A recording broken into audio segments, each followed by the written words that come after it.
બોલો બેટા, જય શ્રી કૃષ્ણ, જય ગયા મારા, જય દ્વારકાની સરળ મહાદેવ. કેમ છો બધા મિત્રો? મજામાં? સ્વાગત છે તમારું અમારા મિની બ્લોગમાં. આવી જાઓ મિત્રો, ચા અને મસ્ત મજાની આજે નાસ્તામાં ખમણી છે. આજે રજા છોકરાઓ, ગુડ ફ્રાઈડે છે. હા લઈ લીધી. જી વઘાર મૂક્યો, વઘાર મૂકી દીધો. જલ્દી કરો. બેન બા હેલ્પ થોડી હેલ્પ કરાવજો પપ્પા. વિદ્યાન પાર જ નહીં લાવે. જીર કરવાનું.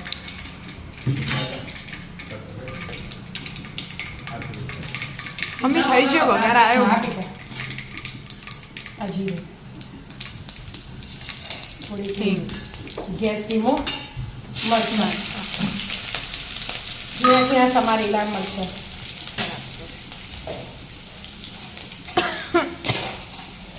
આદુ નહીં ને? આદુ એકલું જ છે. એકલું. હા લસણ એકલું છે. લસણ આદુ છો બોલાવો મને તો. નહીં મને હું ખબર તું એવું ગોળી હોય લસણ વિદ્યાબેને કઢી તૈયાર કર્યો. આપણે થોડી લસણ વાળી હોય ને તો મસ્ત લાગે. ફ્લેવર એટલે મસ્ત લાગે.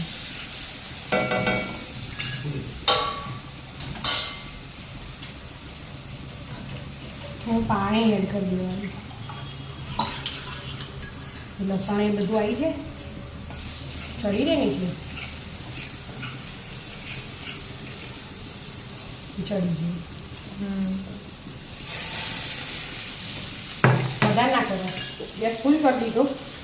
હવે સાત પામે મીઠું.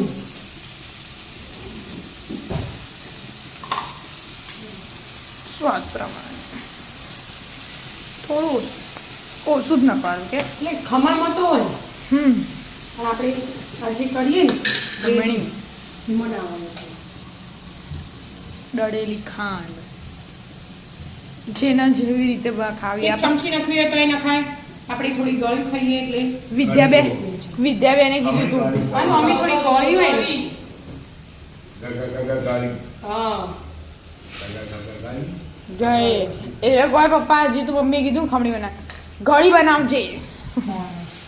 એટલે 2 ચમચી નાખી બસ ગળી બનાવવા. બહુ બરાબર પાણી ઉકળવાનું.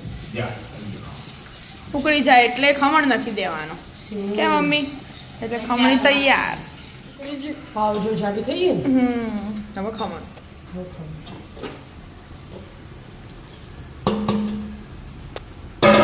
ખમણ એકદમ ઝીણા કરી દેવાનું. બરાબર મિક્સ કરી દેવાનું. કાજુ કાજુ દ્રાક્ષ અને તૂટી ફૂટી છેલ્લા પરથી ચમચી અંદર રાખીને તે ગરમ થઈ ગયું. હલાઈ દેવાના નો તૈયાર. જો છૂટી જ છે ને એનું. હા છૂટી છૂટી ગળી વધારા નાખી દીધા. તૈયાર. હવે તૈયાર. આવી જાઓ મિત્રો, મસ્ત મજાની ખમણી ખાવા. ચટાકેદાર ખમણી ખાવા. રાધે રાધે. રાધે રાધે.